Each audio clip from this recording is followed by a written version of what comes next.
strummers, I've put this video together as a reminder of the little practice we did on strumming and picking on Tuesday. It'll be useful for you to recap over it, but also those that couldn't come along, they can use it as well to catch up. What I didn't show you was some relaxation, loosening up exercises for the wrists. So I'm just going to show you those briefly now. Clasping your fingers together, but keeping your arms, your wrists relaxed. We're just going to make some circles. Do each one of these for about 10 seconds. And I'm going to go back the other way.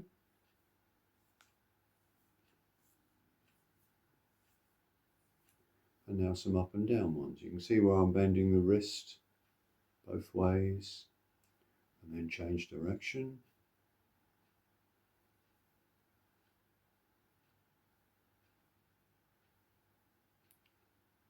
And then finally just some gentle strumming pattern with the wrists.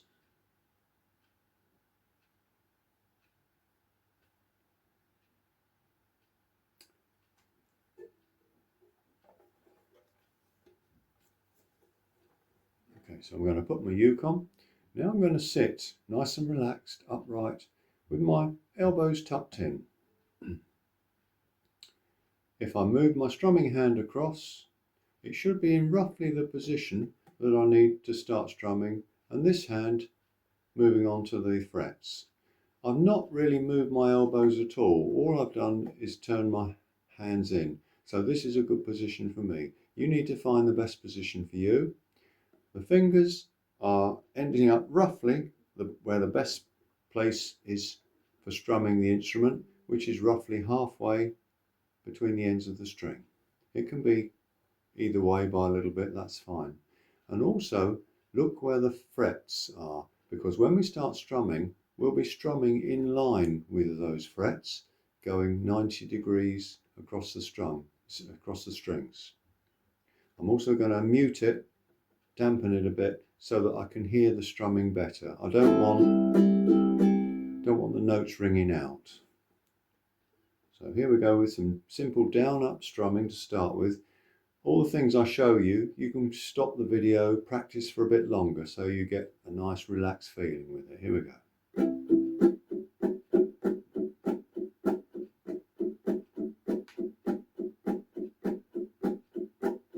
And this should be relaxed. All the strumming patterns we do should be relaxed.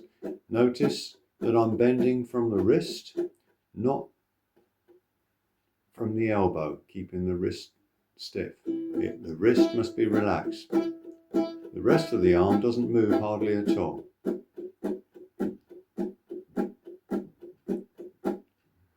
And that down, up, down, up, down, up is the way we do all our strumming patterns. The only difference is, of course, when we do a slightly different strumming pattern, we miss the odd strum. And it's what you miss that makes the strumming patterns sound more interesting. So now I'm going to show you the two most important strumming patterns that you need to do. It's the rhythm of the pattern which is important. The first one I did just now is straight strumming. Down, up, down, up, down, up, down, up. 1, 2, 1, 2, 1, 2, 1, 2, 1, 2. That's a straight rhythm. The next one I'll show you is a swing rhythm, and it sounds slightly different because the first note takes longer and takes longer to come back up.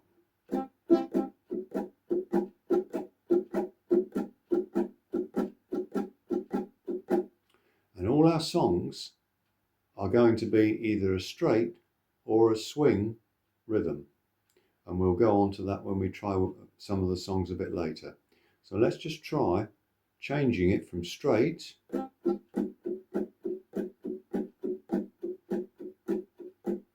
to swing. Straight to swing.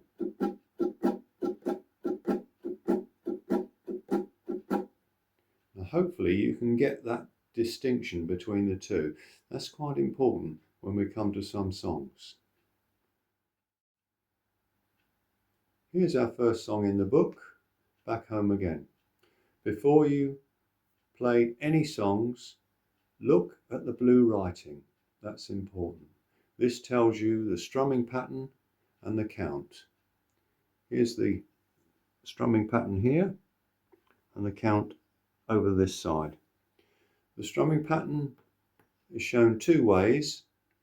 You've got the D, U, D, U and so on, which means down, up, down, up.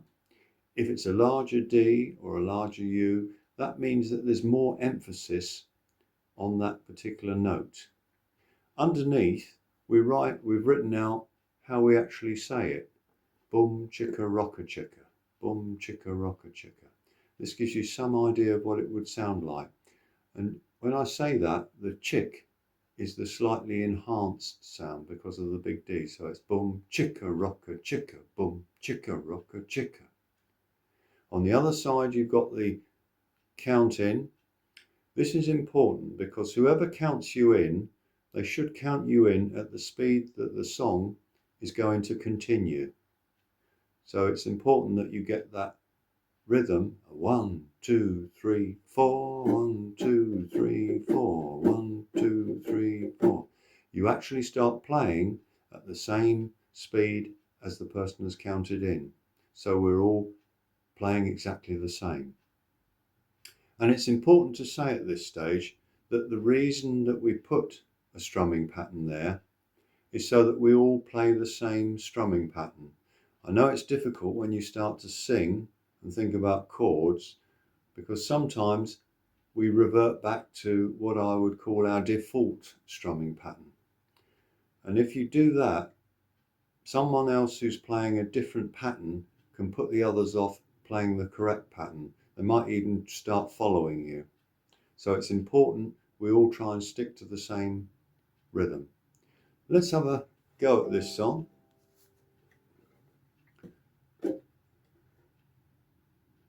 One, two, three, four.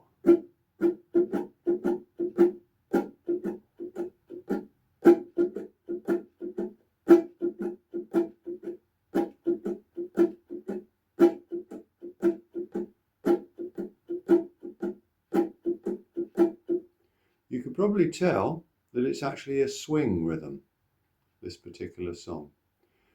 When I said about the small D and the big D, the way I often play that, with a small letter, I don't necessarily hit all the strings, but with a big letter, I do. So, for instance, I might just hit the top two strings on the first little D, but on the next one, I'll go across all four strings. So this is another way of emphasizing. So if I play that now,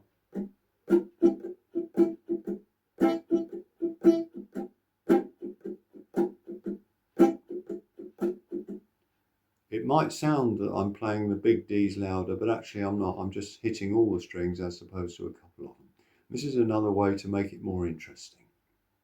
So that's our first song. So here's a straight one, Folsom Prison Blues.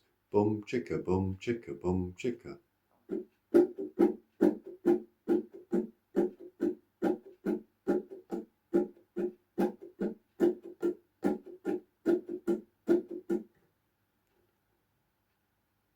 If I played it swing, it would sound different.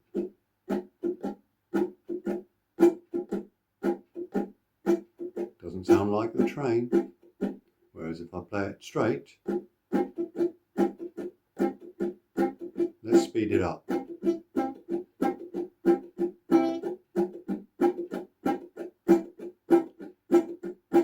I hear that train coming, it's rolling round the bend.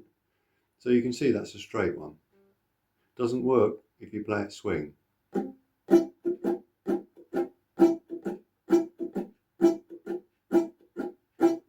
I hear that train coming, it's rolling round the bend. Well, it sounds like a very slow train actually, but anyway. Okay, let's find another one. Bring Me Sunshine. This is a straight rhythm. We're only actually playing down notes here. But the hand is still moving up and down in that same way that we practiced to start with.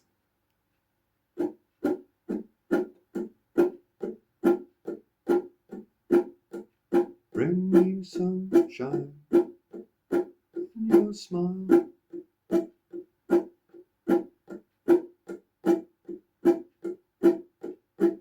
And you can tell there I'm making that just a couple of strings hit for the small D and all the strings for the big D. Here's a good example of a swing rhythm, King of the Road.